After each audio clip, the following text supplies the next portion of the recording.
Bun. Vreau să rezolvăm exercițiul 7 de la pagina 65 din manualul vostru, unde ne spune să reprezentăm punctele următoare. Hai să înșirăm aici punctele. Deci avem A de coordonată 0 și minus 2, E de coordonată minus 1 și 1, H de coordonată minus 2 și 0, R de coordonată 1 și 1, T de coordonată 2 și 0. Și după ce am reprezentat cele 5 puncte, apoi construiește segmentele, hai să scriu aici, TR, RO, EO, HE,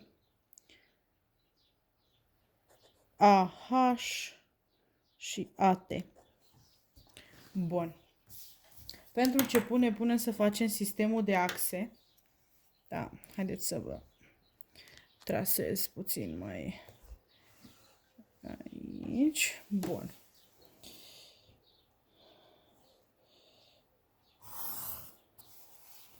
Așa. Cât mai mare, cu atât mai bine. Bun. Cele două axe perpendiculare, centrul este O, direcția pozitivă, aici apare X, da, și sunt toate cu plus. După aia avem Y-ul, da, care și aici la fel sunt toate cu plus. Apoi avem partea negativă de la OX și partea negativă de la OY. Acum ne punem să reprezentăm punctele. Păi ne uităm la puncte. Pe axa OX, deci pe axa, da, care se numește în paranteză axa absciselor, absciselor, trebuie să reprezentăm primele numere care apar aici din coordonate. Deci o să-l punem pe 0, pe minus 1, minus 2, 1 și 2. Deci de astea numele astea.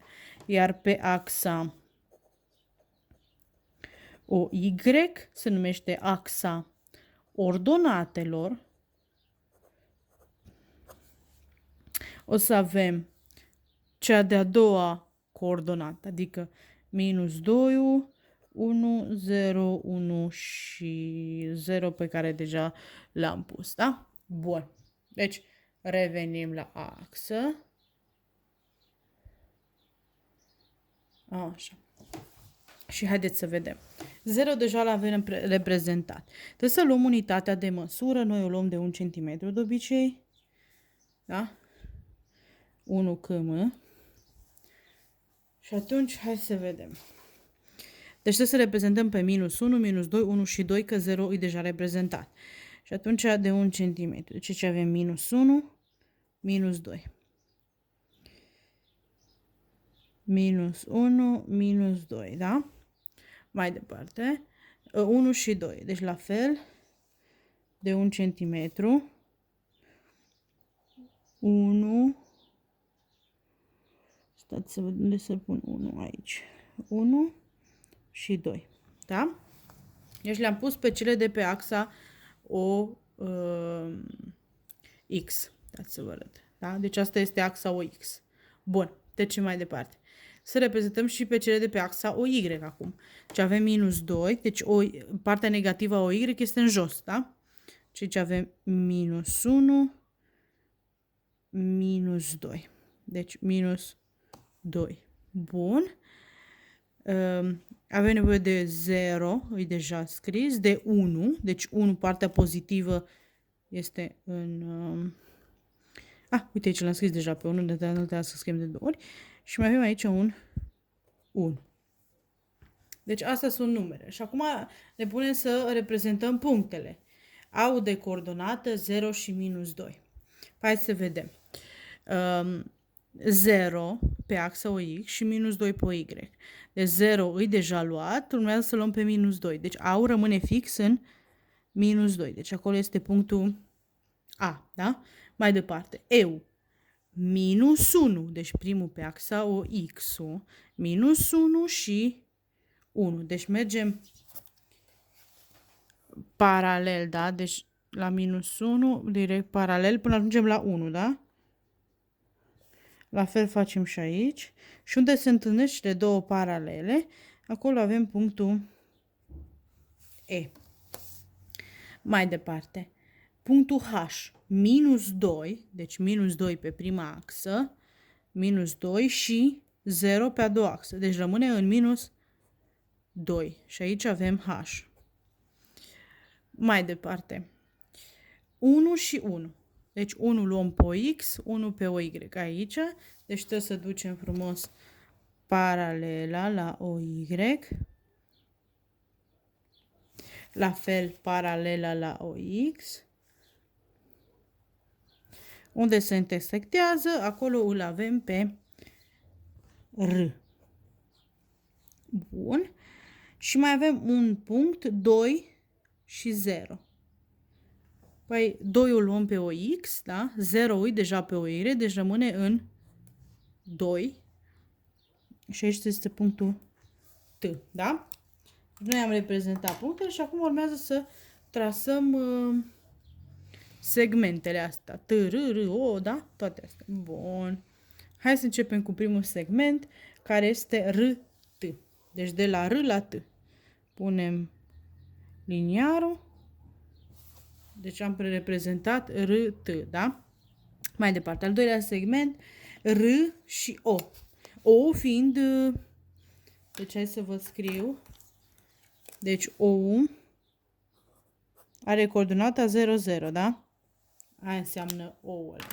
Deci R, O, deci de la R până în centrul axei.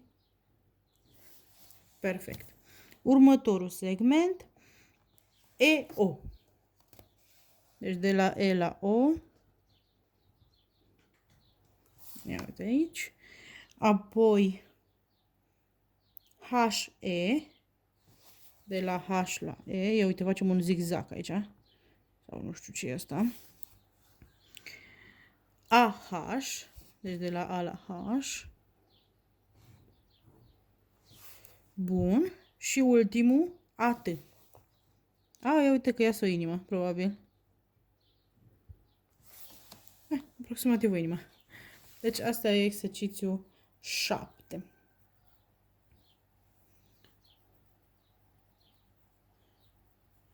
Bun. Hai să trecem mai departe și să încercăm să facem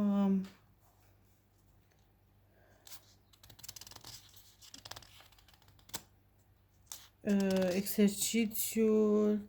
Scrie produsul cartezian în următoarele mulțimi.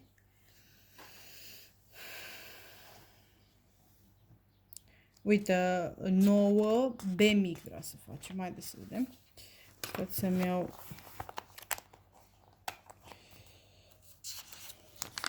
foaia de lucru. Deci, din cartea voastră, 9 B mic o să facem. Deci, hai să scriem 9 de la pagina 65 din manual. B mic. Reprezentat într-un sistem de axe ortogonale, produsul cartezian, deci noi trebuie să facem produsul cartezian A ori B, și avem A egal, B egal. Hai să vedem. A-ul este minus 1, 0, 2 și B-ul minus 2, 1 și 2. Și trebuie să reprezentăm pe axă produsul cartezian. Păi haideți prima dată să îl facem. A ori B egal A coladă.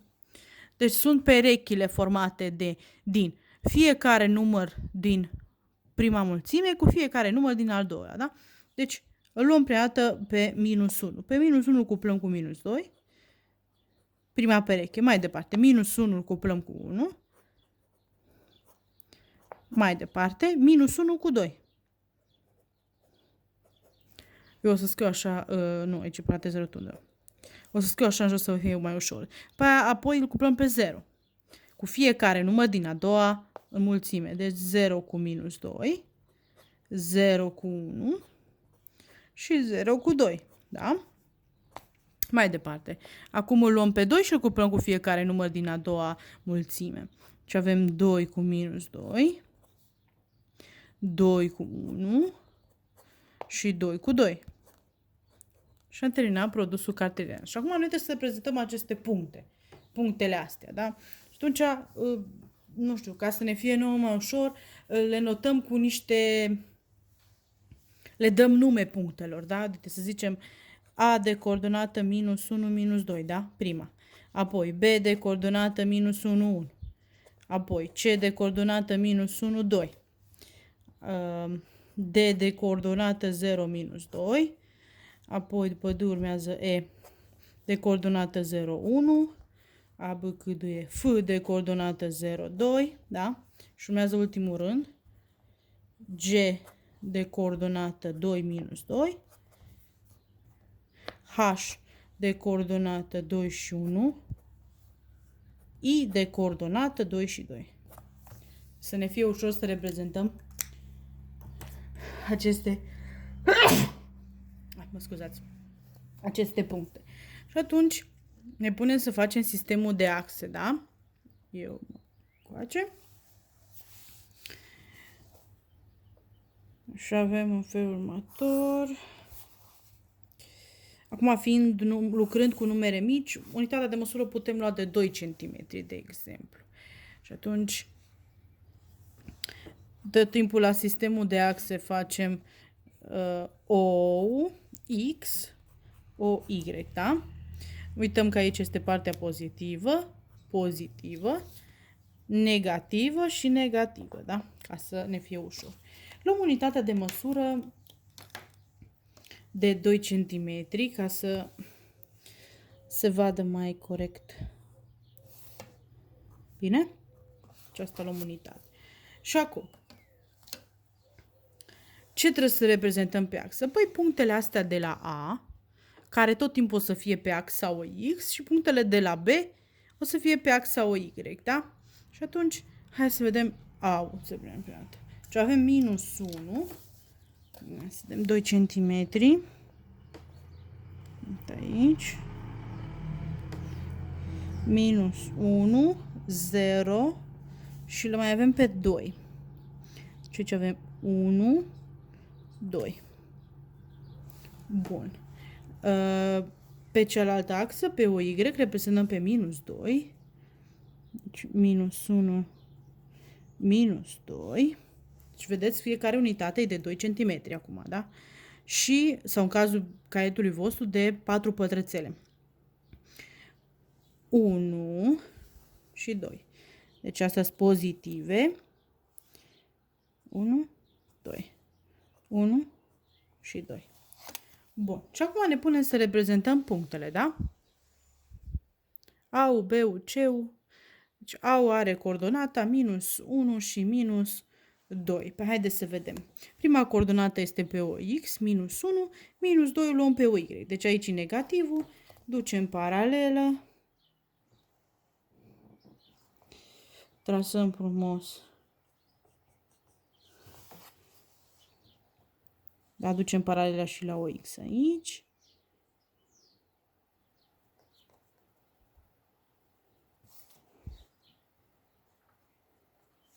Se întâlnesc într-un punct și aici avem punctul A. Urmează punctul B, minus 1 și 1. Așa, deci minus 1 și 1, da? Deci noi trebuie să ducem așa un paralel, să facă un pătrățel acolo. Hai să ducem paralelă.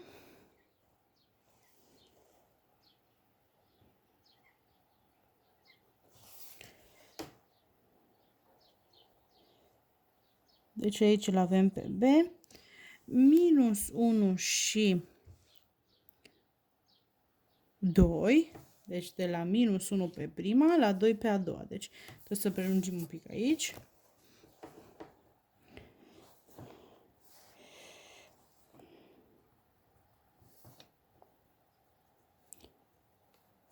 se formează punctul C.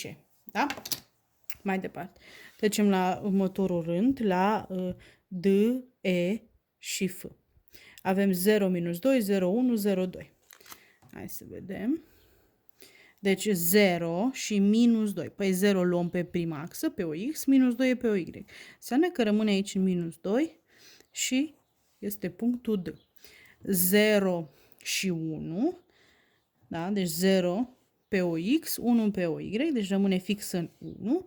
ABCD era EU și F-ul era 0 și 2, da? 0 pe o X, 2 pe o Y, deci F. Bun, continuăm.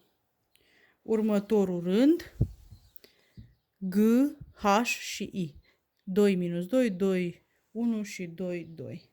Deci hai să vedem. 2 și minus 2. Păi 2 o luăm pe o X, minus 2 pe o Y. Deci trebuie să ducem paralele până ajungem în minus 2. Punctate, da?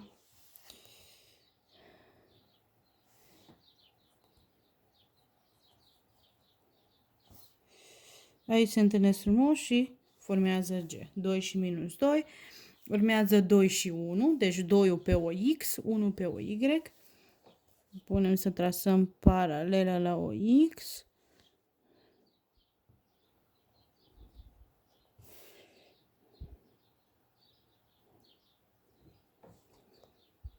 H și I-ul are coordonata 2 și 2. Deci 2 pe o X, 2 pe o Y. Deci trebuie să ridicăm aici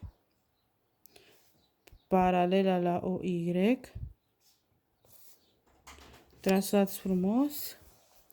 Paralela la o X. Și aici se formează un punct, da, unde se întâlnesc ele și este I-ul. Da? Și am reprezentat punctele pe axă și am făcut și produsul cartezian, da?